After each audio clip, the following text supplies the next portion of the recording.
There is something deeply dangerous about researching historical dress because one moment you are innocently looking at archival photographs, and the next you are emotionally committed to sewing 6 meters of lace insertion on a human powered sewing machine. And that is exactly what happened when I started researching early 20th century kebayas from the Dutch East Indies. More specifically, a white Indo-European style kebaya worn in what is now Indonesia during the late colonial period.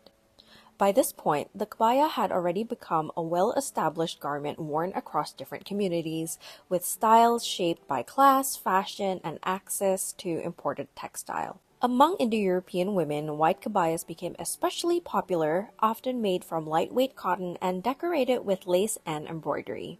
And honestly, I can't help but see them as a sort of Southeast Asian cousin to the Edwardian blouse.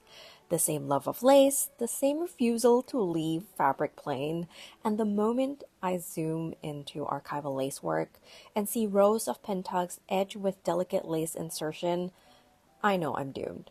So naturally, I decide to make one myself. For this project, I'm using a white cotton voile and cotton lace I've had in my stash for years. I fold the fabric along the center and clip the layers together to prevent shifting and press out every crease before cutting. Every piece has to be cut individually and carefully, and I keep checking the grain lines because despite being woven cotton, this fabric is surprisingly slippery due to how lightweight it is. The pattern is self-drafted and was based off flat lay photographs of actual pieces that have been adjusted to my size. The base pattern was then adjusted around the width of the lace panels, which are around 11 to 12 centimeters wide. One of the interesting things about reconstructing garments like this is how much information photographs can reveal and how much they can't. Flat lay photographs tells us proportions, seam placement, and construction details. They can even hint at the order in which pieces were assembled, but they can't tell us how stiff a fabric felt in the hand, how a seam was pressed, or exactly what choices the original maker made when something didn't go according to plan. At a certain point, reconstruction becomes a conversation between the surviving garment and the person trying to recreate it.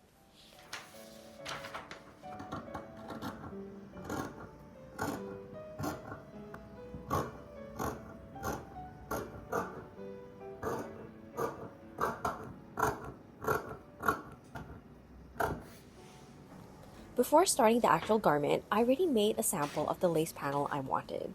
3 rows of pintucks running down the center, sandwiched between 2 lengths of cotton lace. I kind of underestimated how much work would go into this, especially once scaled up, because what I ended up needing is nearly 3 meters of pintuck strips and around 6 meters of lace application. This is the point where historical clothing stops feeling decorative and starts feeling like infrastructure. Looking at historical photographs, it's easy to register details like pintucks and lace as decoration. But actually, sewing them changes your perspective completely. Every tiny tuck represents a decision, a process, and time spent sitting at a sewing machine, or in earlier periods, stitching by hand. The finished garment may look effortless, but the effort is simply hidden inside it. My fabric is only 2 meters long because usually a kebaya only takes around 1.5 meters, so I can't cut the pintuck panels as one continuous strip. Instead, I make the lace panels in sections for different parts of the kebaya.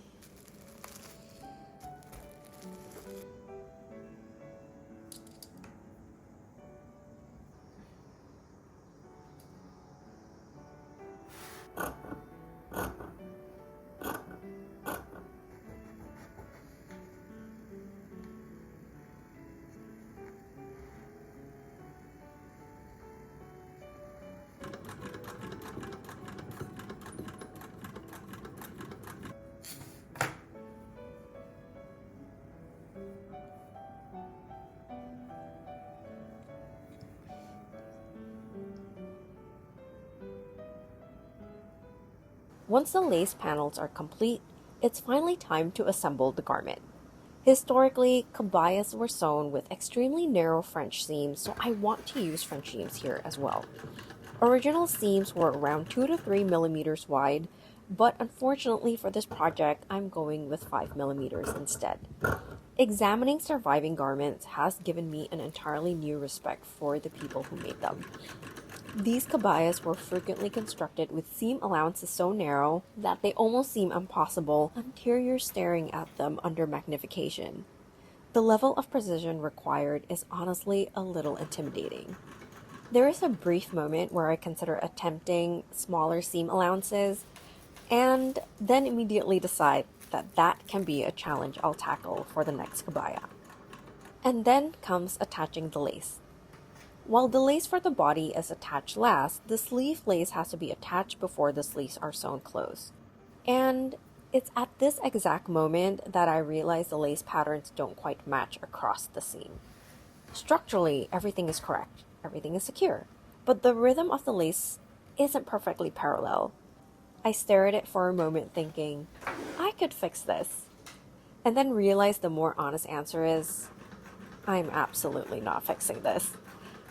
Reconstruction has a way of reminding you that historical garments were made by people. When we encounter surviving clothing in museums, we tend to see the finished object.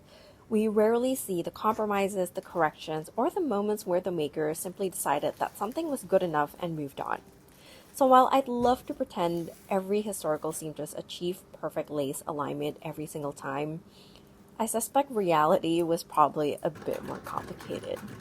So instead, I decide this will simply be something to improve on in the next version, which historically speaking is probably the most authentic sewing experience possible.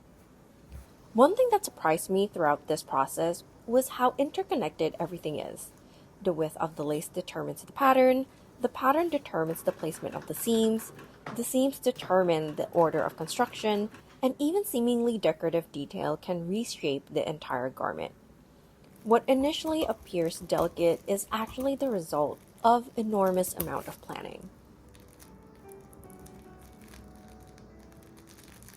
After spending multiple days making this kebaya, I genuinely cannot imagine how much time these garments originally required, especially considering that access to machine-made lace was not universal, and many decorative techniques demanded even more labor than what I've recreated here. And I think that's part of what makes garments like this so fascinating.